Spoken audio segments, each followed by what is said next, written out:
आपण सरळ सरळ ध्यानाची सुरुवात करूया. कारण आपल्यापैकी बहुसंख्य ध्यान करतातच, तर त्यामुळे तसं ध्यान किती सोपं आहे हे आपल्या सर्वांना माहिती आहे. पण काही जे नवीन साधक आलेले आहेत त्यांच्यासाठी म्हणून आपण सुरुवातीस माऊली प्रणीत ध्यानाभ्यास काय आहे आणि तो पातंजल प्रणीत ध्यानाभ्यासाशी कसा वेगळा आहे हे आपण थोडक्यात समजून घेऊया. माऊली प्रणीत ध्यानाभ्यास हा ज्ञानाच्या अंगाने जाणारा, भक्तीच्या साह्याने करण्यात येणारा अत्यंत सोपा असा आहे. पातंजल प्रणीत ध्यानाभ्यास हा अत्यंत वेळखाऊ आणि कष्टप्रद आहे. आणि त्यामुळं होतं काय पुष्कळ वेळेला की ध्यान म्हटलं की पातंजल प्रणीत ध्यान डोळ्यासमोर घेऊन सरळ सरळ त्यावर असा शिक्का मारला जातो की मनाला कंट्रोल करणं, मनावर ताबा मिळविणं शक्य नाही. त्यानंतर त्याला अजून एका सिद्धांताची जोड देऊन अजूनच अवघड करून टाकलं जातं, ते म्हणजे ज्ञानाशिवाय मोक्ष नाही. आणि त्यामुळे काय होतं की ज्ञानाची आणि ध्यानाची सांगड घातल्या जात नाही. ज्ञानाची आणि ध्यानाची सांगड माऊलीने अत्यंत चांगल्या प्रकारे विविध अध्यायात घातलेली आहे. आणि त्यामुळं काय होतं की ध्यानाभ्यास तर सोपा होतोच, पण ज्ञान त्या ध्यानामुळे अप्रोक्षानुभूतीस येण्याची शक्यता खूप वाढते. आणि त्यामुळं ज्ञानाला ध्यानाची जोड तितकीच आवश्यक आहे जितकी कर्मयोगाची आणि भक्तियोगाची आहे. तर त्या दिशेने पातंजल योग प्रणीत ध्यानाभ्यास आहे काय, जो आपल्याला करायचा नाही, पण तो आहे काय हे आपण आधी समजावून घेऊ. थोडक्यात सगळ्यांना माहिती असलेलं वाक्य, ध्येयाकार वृत्ती म्हणजे ध्यान. सगळ्यांना माहीत असलेलं वाक्य, ध्येयाकार वृत्ती म्हणजे ध्यान. पातंजल योगात काय केलं जातं की सुरुवातीला स्थूल आलंबन आणि मग हळूहळू प्रवास करत सूक्ष्म आलंबन, अतिसूक्ष्म आलंबन असा प्रवास केला जातो. आणि त्यामध्ये सुरुवातीला एक आलंबन निवडून, एक वृत्ती निवडून त्या वृत्तीवर मन एकाग्र केलं जातं. आणि मग त्याच्यात प्रगती झाली त्याला म्हणायचं धारणा, त्याच्यामध्ये प्रगती झाली की त्याला म्हणायचं ध्यान. आणि त्या आलंबना व्यतिरिक्त मनात काहीच नाही अशी ज्या वेळेला स्थिती प्राप्त होते तेव्हा त्याला म्हणायचं समाधी. आणि अशा रीतीने धारणा, ध्यान, समाधी असा प्रवास करावयाचा. आणि त्यामध्येही प्रत्येक टप्पे सुरुवातीला रूप घेतलं तर एकच रूप, समोर फोटो ठेवायचा, एकाच रूपावर मन एकाग्र करायचं. त्याच्यामध्ये धारणा, ध्यान, समाधी असे टप्पे ओलांडले की मग एकच विचार घ्यायचा. अशा रीतीनं मग अस्मिता, असं एक एक टप्पा ओलांडत जायचं. आणि हे सगळे टप्पे म्हणजे सबीज समाधी. आणि मग असं त्यामध्ये पारंगतता येत गेली की मग काय होतं की निर्बीज समाधी. आणि त्यालाच काय म्हटलं जातं की संप्रज्ञात समाधी आणि असंप्रज्ञात समाधी असे टप्पे ओलांडायचे. आणि असंप्रज्ञात समाधीमध्ये बीजच नसतं, म्हणजे मनामध्ये वृत्तीच नसतं. तर सगळ्यांना माहिती असलेला वृत्ती हा शब्द 1 मिनिटामध्ये सांगतो. अंतःकरणातील प्रकाशक परिणामाला वृत्ती म्हणतात. ही वृत्तीची क्लिष्ट अशी व्याख्या. सोपेपणाने सांगायचं तर काय, मला हे समजले ही वृत्ती. व्यावहारिक ज्ञान सगळं समजण्यातून होतं. मला हे समजले म्हणजे ही एक वृत्ती. मला हे समजले नाही ही सुद्धा वृत्ती. मला हे अर्धवट समजले ही सुद्धा वृत्ती. हा भ्रम आहे हे मला समजले. जसं रज्जूवर सापाचा भ्रम, मला हे भ्रम आहे हे समजले म्हणजे वृत्ती. स्मृतीद्वारे मनामध्ये काहीतरी आलं म्हणजे ती वृत्ती. झोपेमध्ये काही समजलं नाही ही सुद्धा वृत्ती.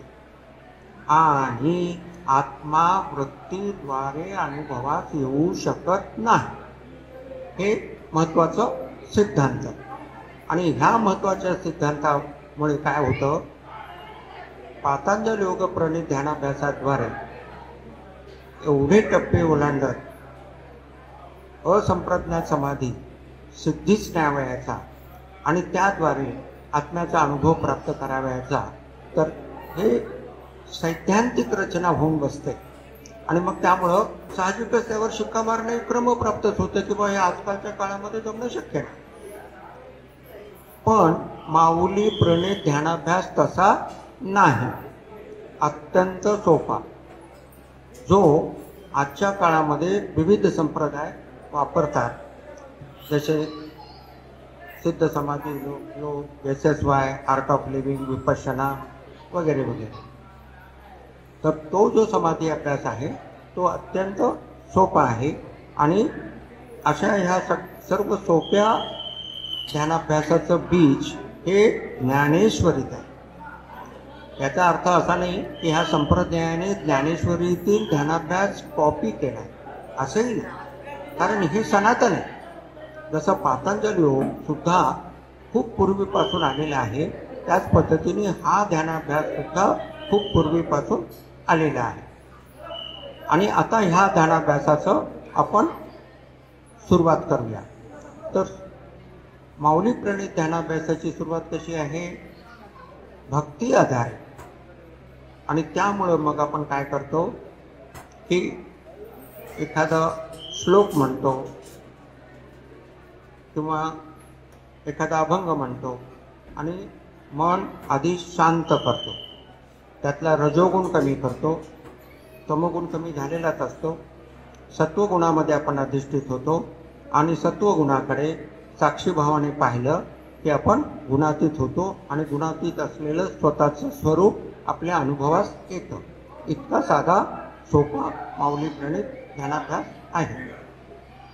आता त्यासाठी आपण काय करतो, एखादा श्लोक म्हणतो आणि आपण ते करतो. तर आता काय माहिती आहे का, आपण आधी आपल्या अभ्यास वर्गात काय करायचो की ग्रंथासमोरचा हे रूप पहा म्हणायचो. तर आता इथे ते उपलब्ध आहे सरळ सरळ. तर त्यामुळं थोडीशी आता आपण काय करूया, सरळ सरळ ध्यानाभ्यासामध्ये जाऊया. हां, तर सुखासनात मांडी घालून बसावयाची. आपली बैठक ही सुखासनातली पाहिजे. आपापसामध्ये किंचितचं अंतर, म्हणजे एकमेकाला चिकटायला नको, असं थोडं थोडं अंतर, थोडं मागे पुढे व्हा आणि थोडंसं अंतर एकमेकामध्ये. इतक्यावर जर का समजा एकमेकाचा स्पर्श झाला तर मनामध्ये कुठलाही किंतू आणायचा नाही. झाला का अशी भावना ठेवायची, साधं सोपं.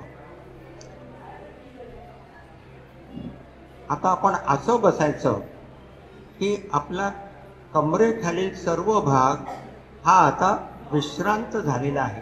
सुखासनात आपण बसलेलो आहोत. त्यानंतर काय करायचं, हात माऊलीतल्या फोटोप्रमाणे एकावर एक, दोन तळहात एकावर. त्यानंतर काय करायचं, स्वतःची उंची वाढवायची. स्वतःची उंची वाढवल्यामुळे जो पाठीच्या कण्यामध्ये ताण येतो तो ताण गेला पाहिजे, कारण सर्व ध्यानाभ्यास हा सुखासनात असतो.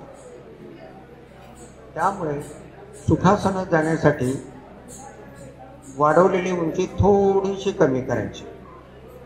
म्हणजे आता आपण सुखासनात आलो, खांदे ढिले सोडायचे, म्हणजे काय झालं, मस्तकाखालचं संपूर्ण शरीर विश्रांत झाले, सुखासनात आलं.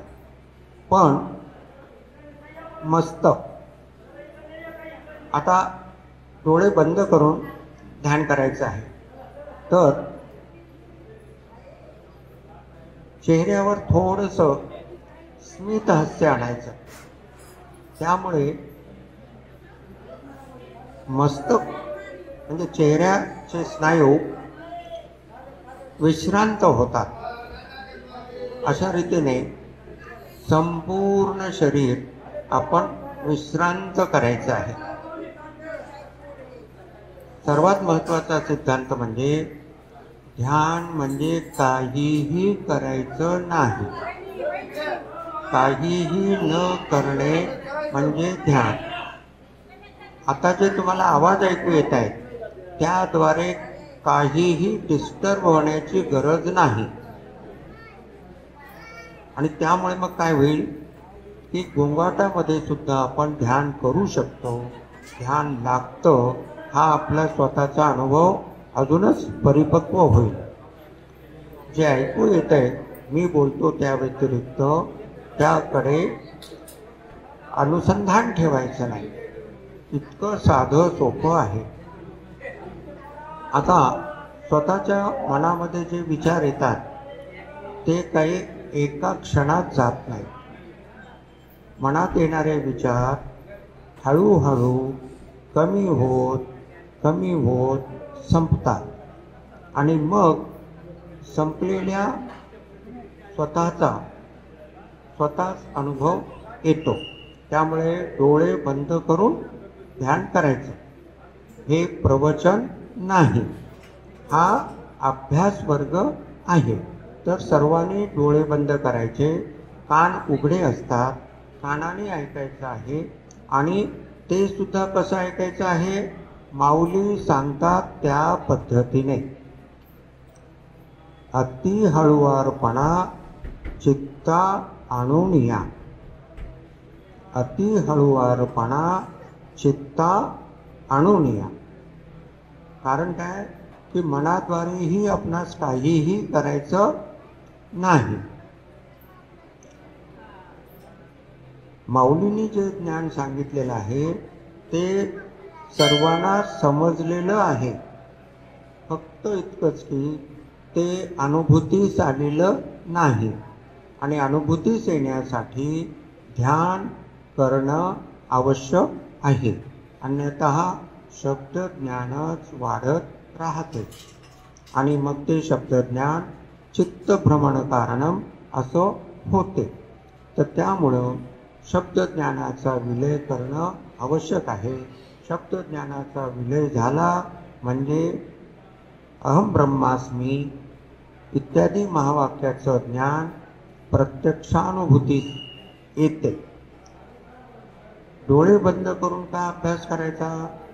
कारण डोळे उघडे असताना मायेची, अविद्येची विक्षेप शक्ती, आवरण शक्ती दुप्पट असते. डोळे बंद केल्याने ती अर्धी होते. पंच ज्ञानेंद्रियापैकी डोळे हे विक्षेप शक्तीस, आवरण शक्तीस जास्त कारणीभूत आहे. आणि त्यामुळे डोळे बंद केले की मायेची विक्षेप शक्ती, आवरण शक्ती अर्धी होते. आणि अशा अर्ध्या झालेल्या अवस्थेमध्ये ध्यान लागते. आणि मग ध्यान परिपक्व होत गेले की जागृतावस्थेमध्ये मन विचाररहित होते. आणि असे विचाररहित झालेले मन जागृतावस्थेतील याला निर्मनी अवस्था, उन्मनी अवस्था म्हटलं जातं, तुर्यावस्था म्हटलं जातं. त्या अवस्थेची प्राप्ती होते. तर शांतपैकी हे ऐकायचं आहे. ऐकण्यातून काय ज्ञान मिळणार आहे असा उद्देश ठेवायचाच नाही. मन शांत करण्यासाठी आपण ऐकत आहात अशी त्यामागची भूमिका ठेवायची आहे. आणि त्या भूमिकेतून श्रवण करावयाचं आहे. तर मनात येणाऱ्या विचाराकडे साक्षी भावाने पाहायचं. मनात आलेल्या विचाराला चांगला वाईट योग्य अयोग्य असं वर्गीकृत करावयाचं नाही. मनात जे आलं ते आलं, त्याला डोंट लेबल द थॉट्स. जे मनात आलं ते आलं. जे मनात आलं त्याला दूर लोटलं तर बकेटात शेंडू दाबून धरून ठेवला पाण्यामध्ये आणि सोडला की तो कसा उसळी मारून वर येतो, त्याप्रमाणे जो तुम्ही विचार नाकाराल तो विचार दुप्पट वेगाने मनात येतो. त्यामुळे डोळे बंद करून श्रवण करायचं.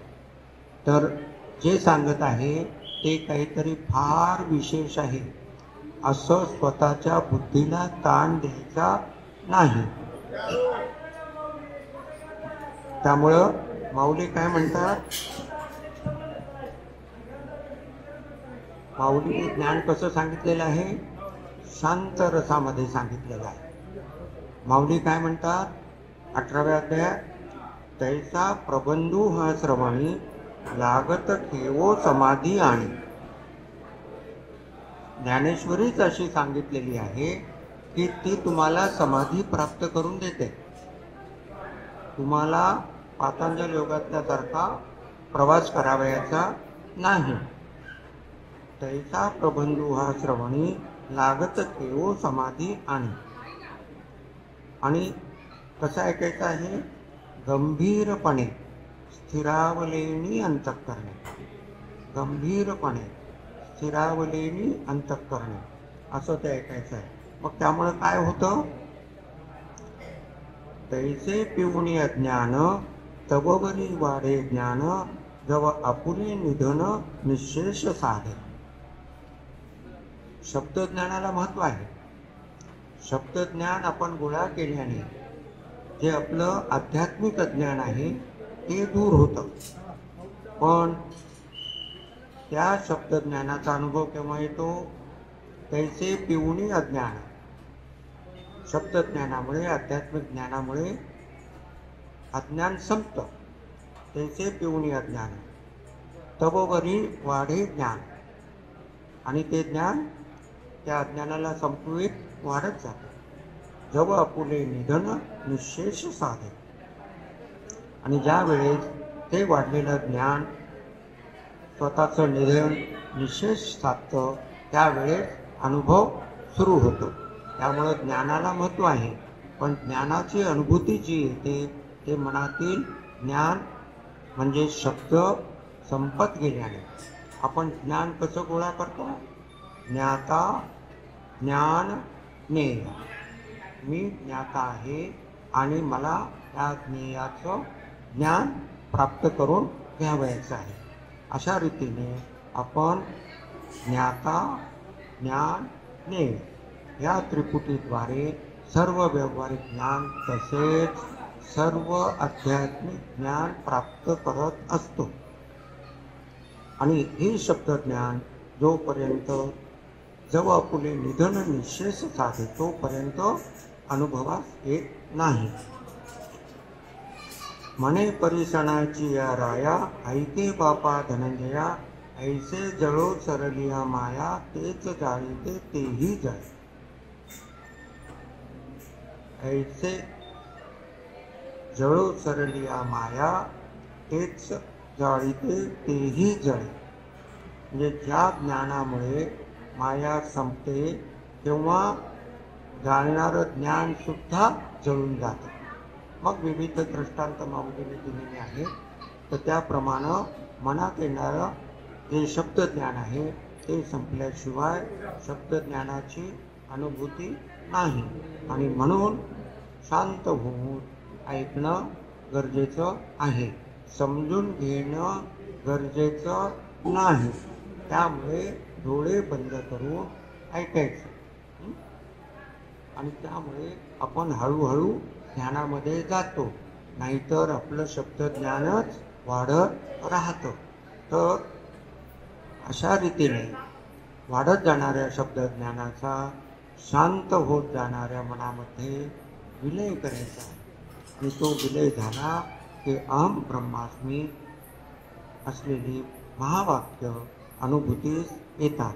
अहम ब्रह्मास्मी या महावाक्याचं ज्ञान सर्वांनाच आहे. ते ज्ञान कितीही समजावून सांगत राहिल्याने त्याची प्रतीती येत नाही. माऊली ज्ञानेश्वरीमध्ये ज्ञान हा शब्द इतर जसे वापरतात ज्ञानासाठी, म्हणजे ज्ञाता, ज्ञान, ज्ञेय या पद्धतीने जे समजून घेतलं जातं त्याला ज्ञान म्हणतात.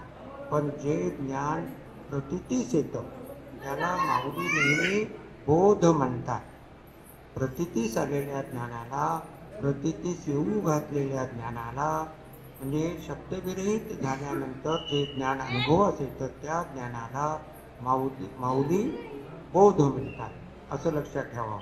त्यामुळं ज्ञानेश्वरी वाचताना बोध शब्द आला की त्या ठिकाणी एखाद मिनिट तरी ग्रंथ बंद करून जे सांगितलेलं आहे त्याचा शब्दविरहित होऊन अनुभव घेण्याचा कल आणि प्रवृत्ती ठेवावी. माऊलीने 15वा अध्याय असा सांगितलेला आहे की आत्मतत्व अनुभवाचे. 15वा अध्याय म्हणजे पुरुषोत्तम योग, जो समष्टी स्तरावरील ज्ञान सांगणारा आहे. पण ते समष्टी स्तरावरील ज्ञान माऊलीने असं सांगितलेलं आहे की आत्मा सुद्धा अनुभवाचे. म्हणजे माऊलींचं हे खूप मोठं वैशिष्ट्य आहे की समष्टी स्तरावरील ज्ञान सुद्धा आत्मतत्व अनुभवास आणून देईल, असं त्यांना त्यांच्या अनुभवात्मक ज्ञानामुळे आणि त्यांच्या प्रगाढ अशा असलेल्या समृद्धतेद्वारे, म्हणजे अनुभव समृद्धता आणि ज्ञान समृद्धता असा परिपाक होऊन अशा प्रकारे त्यांनी ज्ञान सांगितलेलं आहे. म्हणून माऊली काय म्हणतात, पाठी उत्तम पुरुष शब्दाचे करुणींश दाविली चोख आत्मतत्व. पाठी म्हणजे 16व्या अध्यायातली सुरुवातीची ओळी आहे. माऊली म्हणतात पाठी म्हणजे मागच्या अध्यायात. 15व्या अध्यायात उत्तम पुरुष म्हणजे पुरुषोत्तम, पुरुषोत्तम सांगण्याच्या शब्दाचे मिश म्हणजे निमित्त करून दाविले चोख आत्मतत्व, आत्मतत्व चोख दाखविले आहे, म्हणजे आत्मा अनुभवास आणून दिला आहे. तर अशा शांत पद्धतीने शांत रसाद्वारे समष्टी ज्ञान माऊलीने असं सांगितलं आहे की समष्टी ज्ञान समजत राहील पण आत्मतत्व अनुभव असेल. म्हणजे किती मोठं वैशिष्ट्य आहे ते पहा. तर 15व्या अध्यायामध्ये माऊली जे सांगतात ते आता आपण पाहूया. हळूहळू मन शांत होऊ द्या. मनात येणाऱ्या विचारांना समजून घेणे, यातून बाहेर या. शरीराद्वारेही काहीही करावयाचे नाही, मनाद्वारे काहीही करावयाचे नाही, म्हणजे ध्यान. ध्यान म्हणजे काहीही करावयाचे नाही. तुम्ही सुखासनात बसलेले आहात, खांदे ढिले सोडलेले आहे, शरीरच शरीराला सावरून धरते. आपण शरीराला सावरून धरण्याची आवश्यकता नाही. शरीराद्वारे कोणतेही करणे नाही, शरीरच शरीराला सावरून धरते. त्याचप्रकारे मनाद्वारे काहीही करावयाचे नाही, समजून सुद्धा घ्यावयाचे नाही, आपोआप समजते. म्हणून आपण काय म्हणतो की मला समजत आहे ही भूमिका काढून टाका आणि माऊली मला सांगत आहे म्हणून मला समजत आहे, त्यामुळे मला समजत आहे, माऊलीमुळे मला समजत आहे, ही भूमिका धारण करावयाची. म्हणजे काय होतं की समजण्यातील कर्तृत्व संपतं. मनाद्वारे बुद्धीद्वारे करणे सुरू असतं. मला समजत आहे, मला समजत आहे, माझी बुद्धी मला समजत आहे, ही भूमिका सोडून द्यावयाची. माऊली सांगतात म्हणून मला समजतं. म्हणून आपण काय म्हणतो की श्लोक जिथे असेल तिथे भगवंत सांगतात म्हणून मला समजतं. आणि म्हणून काय म्हणतात माऊली एका ओळीमध्ये, म्हणे परीयेसा मना अवकाशो देऊ नया. मना परीयेसा मना अवकाशो देऊ नया. मनाला अवकाश द्यावयाचा आहे आणि मनाला अवकाश दिलेल्या अवस्थेत श्रवण करावयाचं आहे. मी श्रवण करत आहे, मी एकाग्र आहे, मी लक्ष देऊन ऐकत आहे, ही भूमिका नको. अति हळुवारपणा चित्ता आणून अशा भूमिकेमध्ये स्वतःला सुखासनामध्ये काहीही करणे नाही, शरीराद्वारे काहीही करणे नाही, मनाद्वारे काहीही करणे नाही. आपोआप समजत राहतो. बुद्धीला ताण देण्यासारखं ज्ञान माऊलींनी सांगितलेलंच नाही. अशा पद्धतीने ते सांगितलेलं आहे की ते ध्यानाप्रत नेईल आणि ध्यानाद्वारे ज्ञानाची अपरोक्षानुभूती प्राप्त होईल. अशा सुचक्राच्या पद्धतीने माऊलीने ज्ञान सांगितलेलं आहे. म्हणून माऊली काय म्हणतात, हे शब्दे विन संवादिजे, इंद्रिया नेणता भोगीजे, बोला आधी झोंबीजे प्रमेयाचे. हे शब्दे विन संवादिजे, शब्दाद्वारे मला समजत आहे, ह्या भूमिकेतून स्वतःला दूर करायचं. इंद्रिया नेणता भोगीजे म्हणजे कानाला ऐकू आलं, बुद्धीला समजलं, अशा पद्धतीने ज्ञाता ज्ञान ज्ञेय अशा पद्धतीने समजून घ्यावयाचं नाही. बोला आधी झोंबीजे प्रमेयाचे. अशा पद्धतीने जेव्हा आपण ऐकतो तेव्हा प्रमेय म्हणजे जे आध्यात्मिक शब्द ज्ञान आहे त्याला आपण झोंबतो, म्हणजे त्याच्याशी तद्रूप होतो. नाहीतर कसं आपण ऐकतो, मला ह्या गोबीचा असा असा अर्थ माहिती आहे, आता असा असा सांगण्यात येत आहे, ह्या दोन सांगण्यामध्ये काय भेद आहे, अशा पद्धतीने बुद्धीमध्ये ज्ञानाने समृद्ध होण्याची आवश्यकता नाही. जितकं ज्ञान आपणाला आहे तितकं ज्ञान पुरेसं आहे. फक्त त्या ज्ञानाची अपरोक्षानुभूती प्राप्त करावयाची आहे. म्हणून माऊली काय म्हणतात, इंद्रिया देऊनी कवाड हृदयी भोगी. इंद्रिया देऊनी कवाड हृदयी भोगी. इंद्रियाच्या वापरण्याद्वारे ज्ञानाने समृद्ध होणं माऊलींना अपेक्षित नाही. तर आपोआप ते समजत जातं आणि आपोआप समजत गेलेलं ज्ञान जे आहे ते अनुभूतीस येतं. मग एकनाथ महाराज काय म्हणतात अध्याय 19 मध्ये, ऐसे जे का शुद्ध ज्ञान ते ज्ञेय प्राप्तीचे कारण, ज्ञेय पावलिया ज्ञान हरपे जाण वृत्तीशी. किती स्पष्टपणे सांगितलेलं आहे. ज्ञेय पावलिया ज्ञान म्हणजे ज्ञेय काय आहे, आत्मा.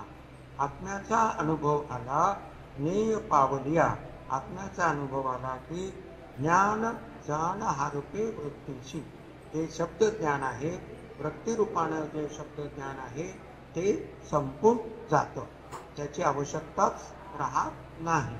अशा रीतीने शब्दज्ञानातून, शब्दज्ञानाला महत्त्व कमी नाही आहे असं नाही आहे. एका अमृतानुभवातल्या ओबीमध्ये माऊली काय म्हणतात, त्या शब्दज्ञानाचं महत्त्व मी काय वर्णू, त्या शब्दज्ञानाचं महत्त्व मी काय वर्णू, ते अज्ञान संपविल्यानंतर अनुभवास आणून देण्यासाठी स्वतःला संपवितं. त्या शब्दज्ञानाचं महत्त्व इतकं आहे की ते शब्दज्ञान स्वतःला संपवितं. का तर ज्ञान अनुभवास यावं म्हणून इतकं त्या शब्दज्ञानाचं महत्त्व आहे. पण म्हणून ते ज्ञान केव्हा अपेक्षित येईल, डोळे बंद करून आपण ज्या वेळेला अति हळुवारपणा आणून चित्ता ऐकाल तेव्हा. तर अशा पद्धतीने ते ज्ञान ऐकावयाचं आहे. आता अध्याय 15 मध्ये ज्या ओव्याद्वारे माऊलींनी आत्मतत्व अनुभवास आणून दिलेलं आहे त्या ओव्याचा आता आपण थोडक्यात अभ्यास करूया. पण कसा, समाधी अवस्थेत राहून, ध्यानावस्थेत राहून, स्वतःला कुठलाही ताण न देता, बुद्धीला कुठलाही क्षीण न देता शांतपणाने माऊलीने तसंच सांगितलेलं आहे. आता पहा, इदम अहम वृत्ती. इदम अहम वृत्ती म्हणजे डोळे उघडायचे नाही. जागृत अवस्थेमध्ये आपण स्वभिन्नतेने असलेल्या गोष्टीकडे, हा घट आहे, हा पट आहे, म्हणजे हे वस्त्र आहे, हा घट आहे, अशा पद्धतीने बोटाच्या निर्देशांमुळे जे सांगतो, जे आपणाला कळतं, त्याला म्हणायचं इदम वृत्तीने कळणे.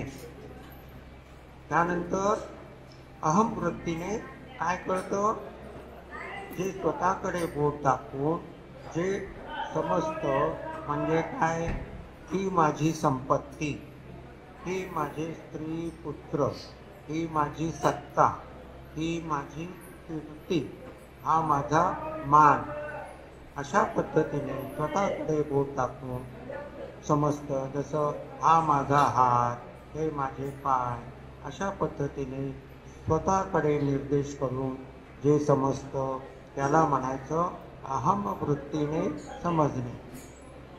आत्मा इदम अहम वृत्तीद्वारे अनुभवास येत नाही. ज्ञाता, ज्ञान, ज्ञेय या पद्धतीने अनुभवास येत नाही. म्हणून मग कसा तो अनुभवास येतो, माऊली सांगतात, मग इदंतेसी वारले, जे मीपणे विन डहारले, ते रूप पाहिजे आपले आपणची. मग इदंतेसी वाढले म्हणजे इदम रूपाने जे जाणणे सुरू असतं ते संपून गेलं. इदंतेसी वाढले, जे मीपणे विन डहारले, जे आपण स्वतःच्या निर्देशाने जे जे आपण समजून घेत असतो की हे माझं घर आहे, ही माझी स्त्री पुत्र आहे, ही माझी सत्ता संपत्ती आहे, अशा पद्धतीने जे आपण समजून घेत असतो ते मीपणे विन डहारले. हा मीपणा संपला आणि मीपणा संपलेल्या अवस्थेमध्ये स्थिरावले. डहारले म्हणजे स्थिरावले. इदम वृत्तीने सुरू राहणारा वृत्ती प्रवाह वाळून गेलेला आणि अहम वृत्ती प्रवाह नसणारी अवस्था स्थिरावली. सर्वच वृत्ती प्रवाह थांबलेला. इदम वृत्ती प्रवाह आणि अहम वृत्ती प्रवाह दोन्ही थांबलेला. कारण ह्या दोन्हीद्वारे आत्म्याचा अनुभव येऊ शकत नाही आणि ह्या दोन्ही वृत्ती ज्या आहेत त्या संपल्या. म्हणजे वृत्ती शून्य अवस्थेतच अनुभवास येते अशी ज्याची प्रसिद्धी आहे ते आत्मस्वरूप, ते आपले स्वरूप आपणच पाहावे. माऊलीचे शब्द काय आहे, ते रूप पाहिजे आपले आपणची. ज्या वेळेस मनामध्ये कोणताही वृत्ती प्रवाह नसतो त्यावेळेस मी आहे हा जो अनुभव असतो तो काय अनुभव आहे, तो स्वरूपाचा अनुभव आहे. तो कशाचाही अनुभव नाही, तर तो स्वरूपाचा अनुभव आहे. तर अशा रीतीने माऊलीने काय सांगितलं की ज्ञाता, ज्ञान, ज्ञेय ह्या पद्धतीने आत्मा अनुभवायचा नाही, तर इदम अहम वृत्ती प्रवाह सोडून द्यावयाचा. मग आत्मा स्थिर झालेल्या मनामध्ये आपोआप अनुभवास येतो. मग असा पाहायचा का, जसे काही आपण आरशात स्वतःचं प्रतिबिंब पाहत आहोत का नाही.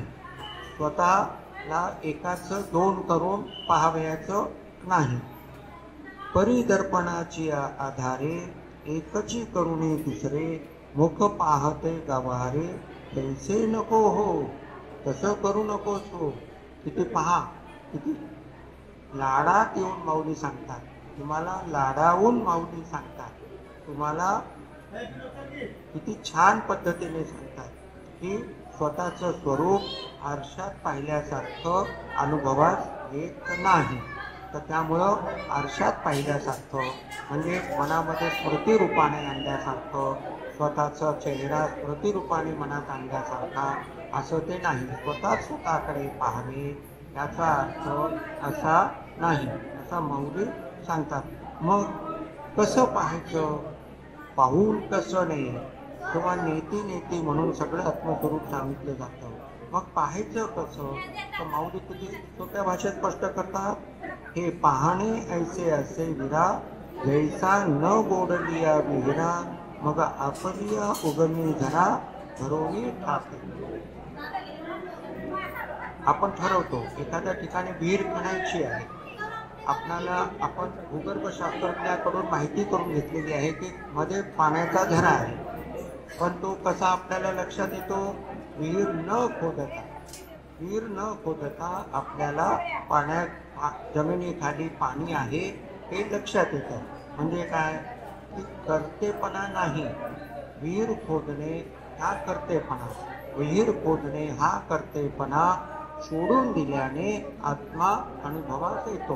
कर्तेपणाद्वारे आत्मा अनुभवास येत नाही, हा त्याचा अर्थ. मग काय म्हणतात माऊली पुढे, नाना इंधनांशू सरलया, वन्नी परते जेनी, जेवी आपण पया, तैसे आपे आप धनंजया, न्याहाळणे जेता. नाना इंधनाशु सरलया, वन्नी परते जेवी आपण पया, तैसे आपे आप धनंजया, न्याहाळणे जेगा. इंधन म्हणजे जळ, लाकडं, ती जळायला लागली आणि जळून गेलं की अग्नीसुद्धा संपून जातो. त्या पद्धतीने हे पाहणं आहे, आपोआप संपून जातं, तेथे कर्तेपणा कुठलाही नाही, अशा पद्धतीने आहे. मग पाहायचं कसं ते सांगतात. जिव्हे आपली चवी चाखणे, चक्षु निज बुबुळ देखणे, आहे तया ऐसे निरीक्षणे आपुले आप. आता आपण ध्यान करत असताना स्वतःला पाहत आहोत, पण ते पाहणं कसं आहे, ध्यान लागलेल्या अवस्थेत पाहणं कसं आहे. डोळे बंद असले तरी आपल्याला डोळे आहेत हे कळत राहतं. जिभेवर कोणताही पदार्थ ठेवलेला नाही तरी जिभेला कळत राहतं की जीभ आहे, चव आहे. डोळ्याला कळत राहतं दिसण्यासाठी काही नाही, पण डोळे आहेत हे जसं कळत राहतं, त्याप्रमाणे स्वतःला स्वतःचं स्वरूप अनुभवास येतं. म्हणूनच काय की ध्यान सहजतेने करायचं आणि सहजतेने स्वतःचं स्वरूप स्वतःच्या ठिकाणी अनुभवायचं. आणि मग ज्यावेळेस ध्यान लागतं, अनुभव प्राप्त होतो, तो कसा, हा प्रभेसी प्रभा मिळे, गगन गगनावरी डोळे, नाना पाणी भरले डोळे पाण्याची. हा मग अनुभव कसा येतो, प्रभेसी प्रभा मिळे, प्रकाशात प्रकाश मिसळलेला आहे, म्हणजे द्वैत नाही. म्हणजे काय होतं की आत्माच ज्ञेय आणि आत्माच ज्ञाता, ज्ञाता ज्ञेय ज्ञान, या पद्धतीने आत्मा अनुभवास येत नाही, तर आत्माच ज्ञेय होतो आणि आत्माच अनुभवास येतो. कसं, माऊली पहिल्याच ओळीत स्पष्ट करतात, आत्मा स्वसंवेद्य आहे. स्वसंवेद्य असलेला आत्मा स्वतःच्या ठिकाणी सर्व नामरूपाचा प्रवाह संपून गेला की आपोआप अनुभवास येतो. पाणी भरले होळी पाण्याची, पाण्यामध्ये होळ ठेवली आणि त्यातच पाणी भरलं म्हणजे आतही पाणी आणि बाहेरही पाणी, अशी अवस्था ती असते. अशा पद्धतीने मग कसं पाहायचं, माऊली अत्यंत सिद्धांताच्या वहीत कसं स्पष्ट करतात, आपणची आपण याते, पाहिजे जे अद्वैते ते ऐसे होय निवृत्ते बोधी जतू असी. अशा पद्धतीने स्वतःकडे पाहावयाचं आहे. तर मी परत ही सिद्धांताची ओवी वाचतो. जे पाहिजे तने विण पाहिजे हा नेणची जाणीजे आद्य पुरुष का म्हणजे जया ठया ते. पाहिजते नवीन. पाहिजे म्हणजे मला पाहिजे ते नाही. पाहिजे म्हणजे पाहणे. पाहणे या अर्थाने हा शब्द आहे. हा पाहिजते नवीन पाहिजे म्हणजे पाहणे, संपलेल्या अवस्थेतून पाहणे. म्हणजे नेहमीच आपलं कसं असतं, पाहणेपणा धारण करून पाहत असतो आपण. तर कसं असे जे पाहणेपणा धारण न करता पाहणे, निदन अहम भावाने जाणणे थांबलेली अवस्था जाणावी. काही नेणण्याची जाणीवी. इदम अहम भावाने जाणणे थांबलेली अवस्था जाणावी, अनुभवावी. अर्थात ज्ञाता ज्ञान ज्ञेय या पद्धतीने जागृतावस्थेचे जाणणे सतत सुरू असते, ते आता थांबलेले आहे. हे अनुभवत आपणच आपल्या स्वरूपात पाहत बसून राहावे. अशा पद्धतीने ध्यान म्हणजे आत्मतत्व अनुभवात येतं. हे माऊलींनी 15व्या अध्यायातील ओव्याद्वारे, जो समष्टी स्तरावरील अध्याय आहे त्याद्वारे आत्मा अनुभवास आणून दिला आहे. आत्मा कसा अनुभवास येतो ते सांगितलेलं आहे. अशा पद्धतीने माऊलींनी अध्याय 15 मधील ओव्याद्वारे आत्मतत्व अनुभवास आणून दिलं आहे. म्हणून माऊली काय म्हणतात पुढे, म्हणजे याचं हे असं आणून दिलेलं आहे असा अध्याय 15च्या शेवटी माऊली सांगतात. आणि अशा रीतीने आपण आता हळूहळू डोळे उघडून बाहेर येऊया. आणि आपण आता या ठिकाणी आजच्या अभ्यास वर्गाला विराम. माझी माऊली गजर करा. हरे विठ्ठल श्री ज्ञानदेव तुकाराम ज्ञानेश्वर महाराज की जय. गुरु तुकाराम महाराज की जय. तीर्थ भगवान की जय. विठ्ठल विठ्ठल विठ्ठल विठ्ठल विठ्ठल विठ्ठल विठ्ठल विठ्ठल विठ्ठल विठ्ठल. तुकाराम ज्ञानेश्वर महाराज की जय. तुकाराम महाराज की जय. नाथ भगवान की जय. थोडासा फीडबॅक घेऊया. किती जणांना ध्यान लागलं किंवा काही काळासाठी तरी मनामध्ये विचार नाहीत, सांगितलेलं ऐकू येत आहे, पण मन अत्यंत शांत झालेलं आहे, असं काही जणांना अनुभव आला का? आला. काही जणांना. म्हणजे आपण आजचा अभ्यास सार्थकी लागला. माऊली चरणी सेवा रुजू झाली. माऊलीने दिलं ते माऊली चरणी